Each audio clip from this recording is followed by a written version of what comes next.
Hoy entramos en una nueva etapa en la serie, una etapa que involucra dos palabras, autoridad y responsabilidad. Quiero empezar esta nueva etapa respondiendo dos preguntas que involucran a un miembro importante en la familia. ¿Cuál es la autoridad de los abuelos en la familia? ¿Y cuál es la responsabilidad de los abuelos en la familia? Básicamente estaríamos hablando de la autoridad y responsabilidad de los abuelos.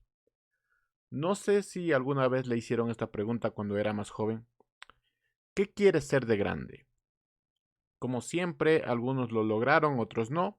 Otros encontraron otros sueños, pero hoy quiero volverles a hacer esa pregunta.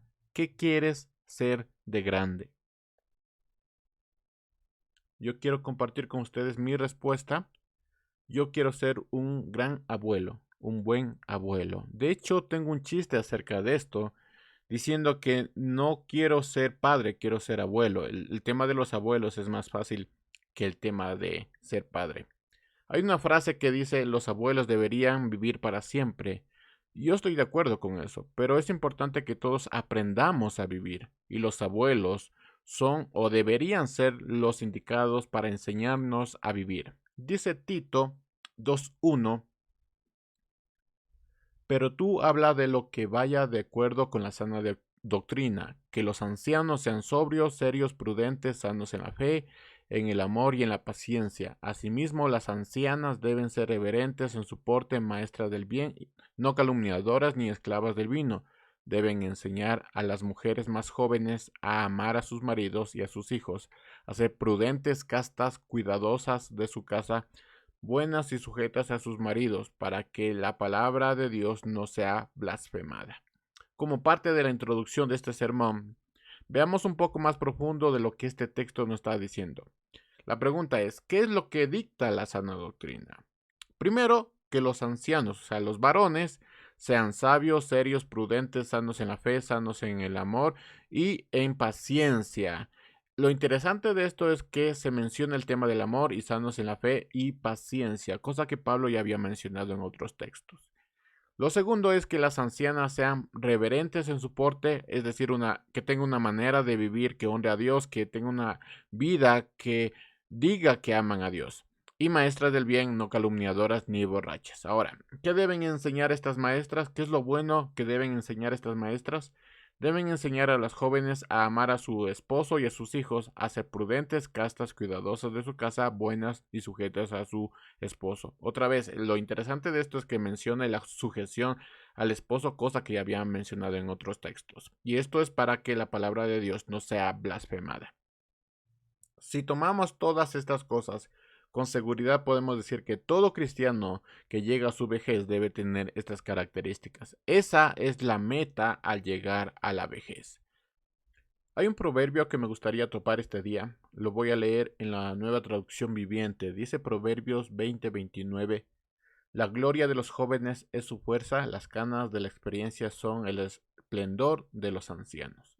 Es importante mencionar que, aunque esto no es extraño, que el cuerpo con los años y el trabajo se va desgastando y esto es sinónimo de ancianidad, de vejez.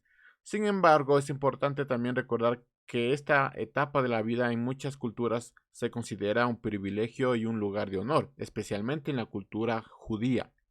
La vejez es considerada sinónimo de sabiduría y experiencia. Las canas implican reverencia, respeto y atención.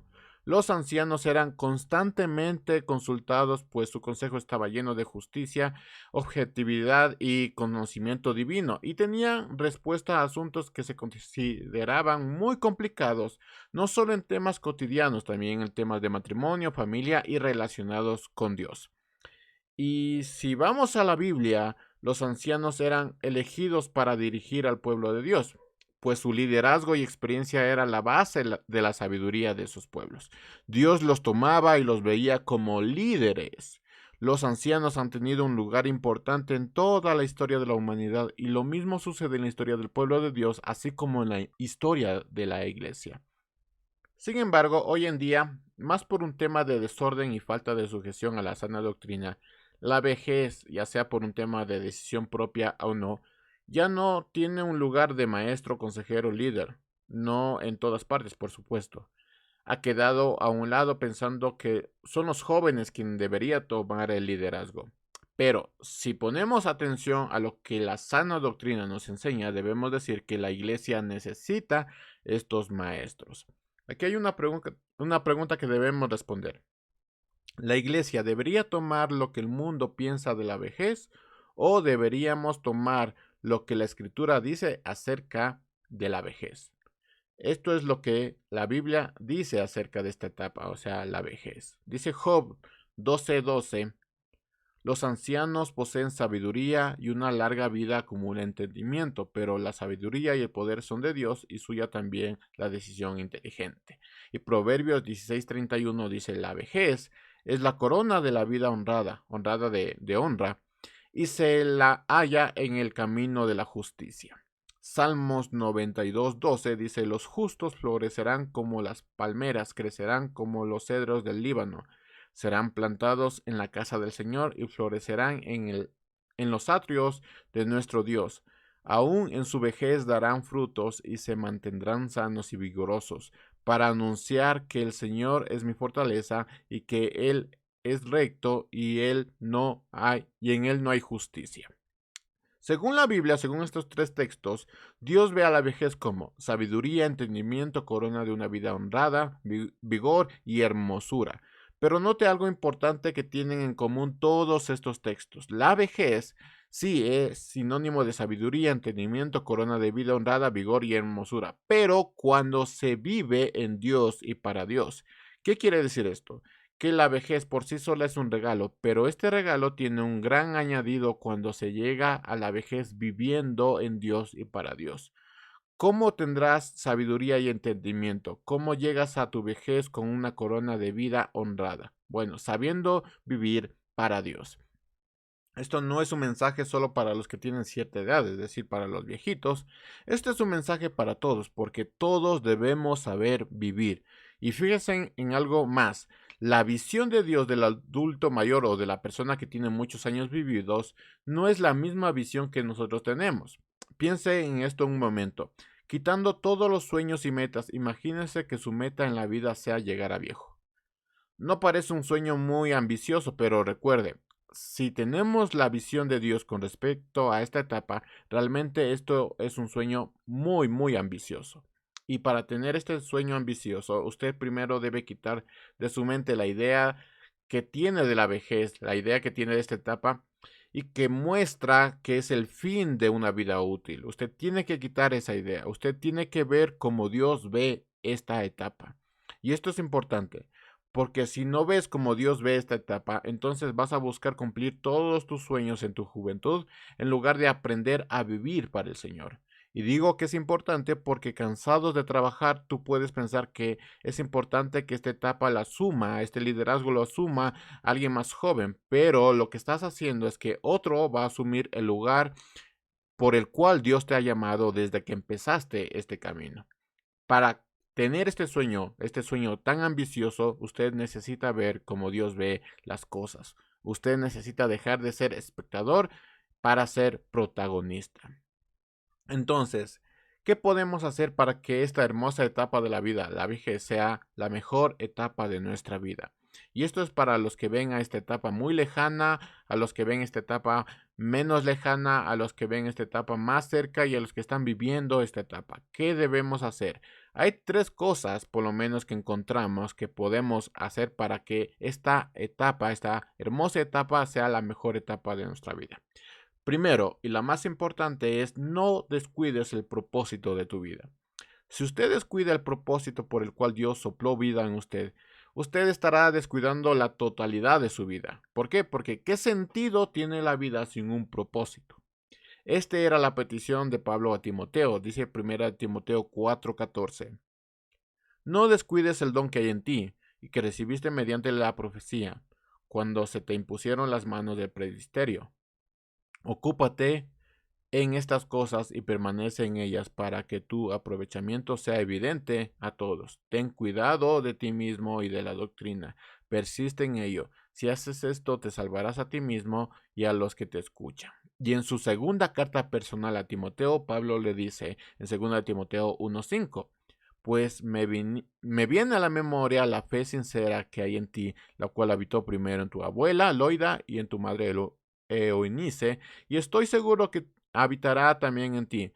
Por eso te aconsejo que avives el fuego del don de Dios, que por la imposición de mis manos está en ti, porque no nos ha dado Dios un espíritu de cobardía, sino de poder, de amor y dominio propio. Mis hermanos, el propósito, así como la espiritualidad, no se desarrollan de un momento a otro. Estas dos cosas se deben poner en el lugar correcto en la vida diaria y todos los días, mientras se aviva el fuego para que no se apague el fuego de nuestro propósito y de nuestra espiritualidad. Es decir, todos los días debes poner a tu propósito y a tu espiritualidad en el lugar correcto y alimentar el fuego. Así como la llenura del Espíritu Santo, el propósito de nuestra vida debe ser constantemente alimentada para que el fuego no se apague. Nada, absolutamente nada, se podrá desarrollar en plenitud si no es constantemente alimentada. Escuchen esto, no basta solo con saber el propósito, esto se trata de tener una vida con propósito. No solo se trata de hacer cosas, se trata de que esas cosas tengan un propósito. Y solo se puede alcanzar esto avivando el fuego a través del Evangelio. ¿Ha notado usted que cuando una persona se enfoca en tener una vida plena en este mundo, tiende a descuidar su relación con Dios y todo lo que eso implica? Ya no hay tiempo para orar, ya no hay tiempo para buscar de Dios, y cuando queremos retomar eso, esto resulta un trabajo arduo, y uno se pregunta, pero antes era más fácil. Simplemente dejaste que el fuego se apague. Todos los días debes poner a tu propósito y a tu espiritualidad en el lugar correcto y alimentar el fuego. Y si usted cree que no hay nada más que hacer en la vejez y que es necesario que los más jóvenes lo hagan, piénselo muy bien, porque así no es como Dios ve las cosas. El cristiano debe vivir con la meta de vivir para el Señor hasta que damos el último suspiro. Vivir sin alimentar esa vida es vivir sin un propósito. Romanos 8:6 dice, porque el ocuparse de la carne es muerte, pero el ocuparse del espíritu es vida y paz. Y a esto yo lo llamo un mal negocio. Ahora, ¿cómo es que llegamos a la vejez con vigor? Alimentando nuestra alma y espíritu, no dejando que el fuego se apague. Y en el momento en que dejamos de alimentar el fuego, el vigor también se va, aun siendo bastante jóvenes todavía. Dice Isaías 40:30, los jóvenes se fatigan y se cansan, los más fuertes flaquean y caen, pero los que confían en el Señor recobrarán las fuerzas y levantarán el vuelo. Como las águilas, corren y no se cansan, caminan y no se fatigan. Y segunda de Corintios 4:16 dice, por lo tanto, no nos desanimemos, y aunque por fuera nos vamos desgastando, por dentro nos vamos renovando día a día. ¿Y por qué es importante alimentar el fuego día a día? Para no llegar a la vejez no solo con experiencia que nos da los años, sino también que nuestras palabras tengan más que experiencia, tengan vida. Entonces, ¿qué podemos hacer para que esta hermosa etapa de la vida, o sea, la vejez, sea la mejor etapa de tu vida? Primero, recuerda tu propósito y aviva el fuego día a día. Lo segundo que tenemos que hacer es no dejes de servir. El servicio tiene una característica muy interesante. Cuando uno hace algo se siente útil. No todo el servicio demanda esfuerzo físico. Se puede servir de muchísimas maneras, no hay límite para el servicio porque son muchas las necesidades que tenemos. Es posible que a tu lado exista alguien que necesita que le sirvas. Un pastor dijo, pruebe vivir para servir y tendrá una razón para vivir. El servicio no solo es una bendición para el que lo recibe, es un soplo de vida para el que lo hace. Pero por otro lado, evite vivir para servirse a usted mismo. No hay vida sin propósito. Lo único que alimentará es un vacío que no tiene fondo. El servicio no solo es una bendición para el que lo recibe, es un soplo de vida para el que lo hace. Sirva con propósito de saber y comprender lo que eso significa. Así tendrá respuesta para cuando alguien le pregunte qué significa servir. Si usted sirve con el propósito de saber y comprender lo que significa servir, usted tendrá una respuesta a eso. Entonces, ¿Qué podemos hacer para que esta hermosa etapa de la vida, la vejez, sea la mejor etapa de su vida? Primero, recuerde tu propósito y aviva el fuego que hay en ti. Y segundo, no dejes de servir. Lo tercero es mantengámonos ocupados y en movimiento. La escritura incluso nos invita a mantenernos trabajando, despierto y velando. El ocio no es bueno en ninguna edad.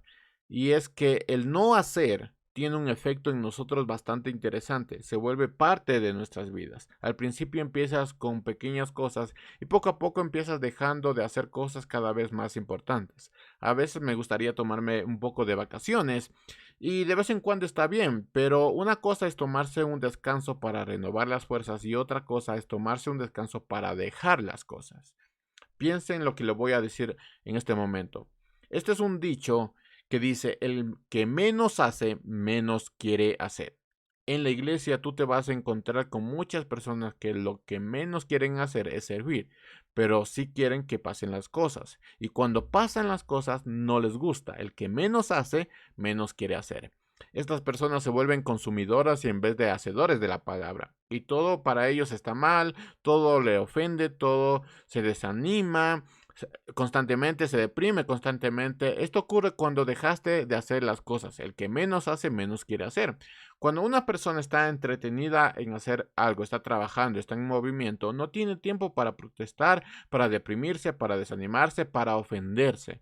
Si ve un problema, inmediatamente lo arregla. Simplemente no tiene tiempo para cosas que no vayan en cuanto a estar en movimiento, en cuanto a servir a otras personas. Hermanos, usted no tiene idea de cuán necesario es para el reino de Dios. No tiene idea de cuánto tiempo desperdiciamos al no mantenernos en movimiento. No tiene idea de cuántas necesidades podríamos suplir si tan solo nos mantendríamos ocupados y en movimiento.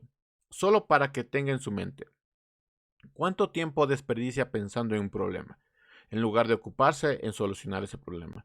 ¿Cuánto tiempo desperdicia pensando en lo mal padre que fue, en la mala madre que es, esposo, esposa, hijo, hija, en lugar de ocuparse de ello? ¿Cuánto tiempo desperdicia pensando en lo mal cristianos que somos, en lugar de solucionar el problema?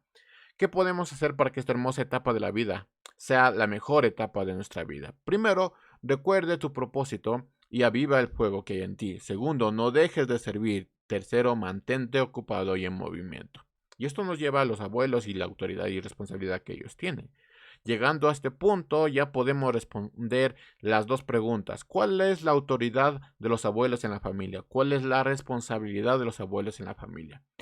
Solo por si no lo han entendido, una cosa es ser un abuelo, otra cosa es ser un padre. Los padres tienen un trabajo específico, los abuelos tienen un trabajo específico, que no es el mismo, pero al mismo tiempo se parece. ¿El abuelo tiene la misma autoridad que un padre? Claro que no, pero sí debe ser honrado como tal. ¿Cuál es la autoridad de los abuelos en la familia? ¿Cuál es la responsabilidad de los abuelos en la familia? La respuesta la tenemos en el texto con el que comenzamos. Dice Tito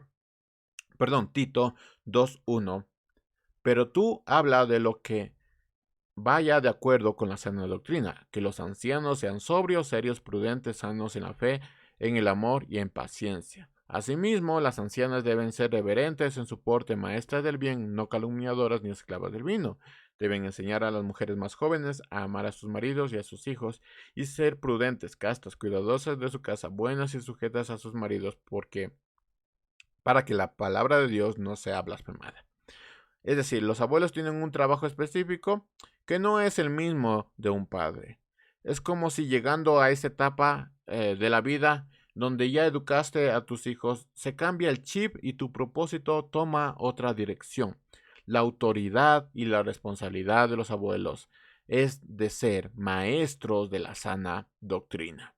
Mis hermanos, si lo pensamos, no hay lugar más privilegiado como ese. Así como no hay sueño más ambicioso. El sueño más ambicioso que podemos tener en la vida es llegar a la vejez para ser maestros de la sana doctrina. Y déjenme decirles algo, No solo la familia necesita abuelos maestros de la sana doctrina, la iglesia también lo necesita. Y fíjense de nuevo lo que dice Proverbios.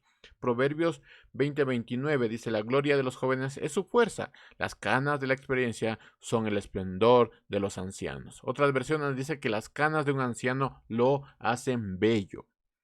¿Qué podemos llevarnos? Hay por lo menos 3 cosas que quisiera rescatar. Lo primero es que una vida bien vivida trae al final el título de maestro. Recuerden, nuestros años vividos no solo deben traer experiencia, deben traer vida. Son los que más han vivido en Cristo los que pueden ser maestros de la sana doctrina. Lo segundo es llegar a la vejez es parte de la vida. Sin embargo, no se trata simplemente de vivir la vida, se trata de saber vivir para poder enseñar. Lo tercero es que en el reino de Dios, la vejez tiene un lugar muy importante. No hay pasaje bíblico en donde no se mencione la importancia de los ancianos en la sociedad. Su experiencia, pero sobre todo su sabiduría, que no es lo mismo, es fuente, es decir, es una corriente de sana doctrina. El problema que comúnmente vemos con respecto a la vejez es que, por un lado, se le da un lugar que no se merece y por otro lado, no se le da el lugar que se merece. Y esto es para los que llegaron a la vejez. Déjenme decirles algo a ustedes, que Dios ve sus canas como un embellecedor, pero hay que saber vivir para llegar a ese momento como maestro de la sana doctrina. Sí, Dios ve a esta etapa como algo hermoso, como un momento, como una etapa de la vida en donde los que lo están viviendo son bellos para Dios. Pero hay que saber vivir para llegar a ese momento como maestro de la sana doctrina. ¿Cuál es el sueño más ambicioso que podemos tener en la vida? Llegar a ser maestros de la sana doctrina embellecidos por nuestras canas. ¿Qué quieres ser tú de grande? Ahora, ¿por qué empezamos con los abuelos? Si la iglesia y la familia carece de maestros que enseñen la sana doctrina, ¿qué es lo que les va a esperar a la siguiente generación?